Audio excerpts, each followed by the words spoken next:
what are you doing to fight against the Mamdani takeover? Yeah, so first of all, I want to address that and say that I remain optimistic even at this point, believe it or not. So we began our fight about 4.5 months ago here in New York City, and my team with Walkaway, we built what I believe is the largest anti-Mamdani ground game in New York City. We have 1,000+ volunteers that have signed up over the last 4.5 months. All over the city, we've been doing rallies against democratic socialism, rallies against Zoran Mamdani. We've been also doing open mic street debates, much like you guys at Turning Point have done, going to college campuses. We've done the same thing with Walkaway, but these events have been very successful. And I thought to myself, why are we limiting this to college campuses? Why, like, we should be getting out and having debates with adults and everyday citizens all the time, everywhere out in the streets. And so when we're doing these rallies, I usually have 3 or 4 of my speakers will get behind a table, pop up a microphone, and encourage everyday New Yorkers to approach the microphone, debate us, ask us questions, have discussions about Zoran Mamdani, about his policies. They've been phenomenally successful, including going to Washington Square Park, which is essentially an NYU campus.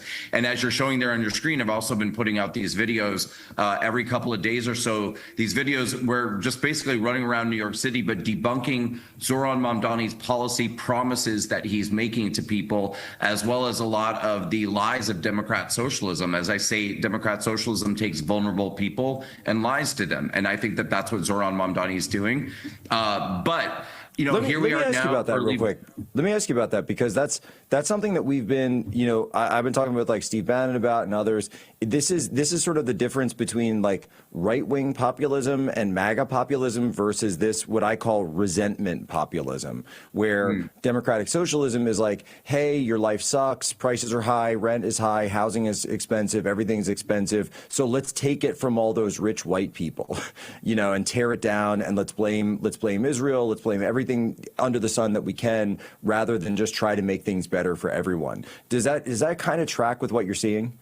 100% it tracks with what I'm seeing. And in addition to that, I'd say, so what I'm noticing here in New York City, and it's important to remember, obviously, this is a very left-leaning, very liberal city. So people are already sort of programmed to fall into that left-wing ideology in their politics.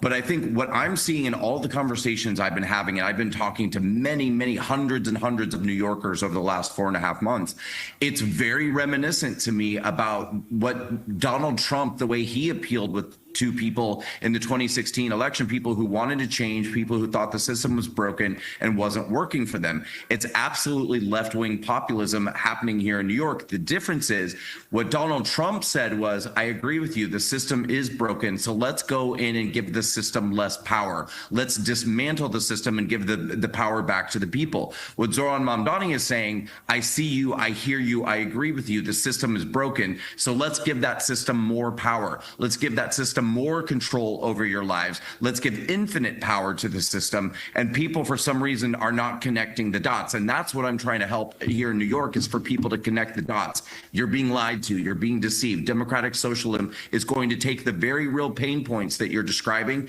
and make them much, much worse.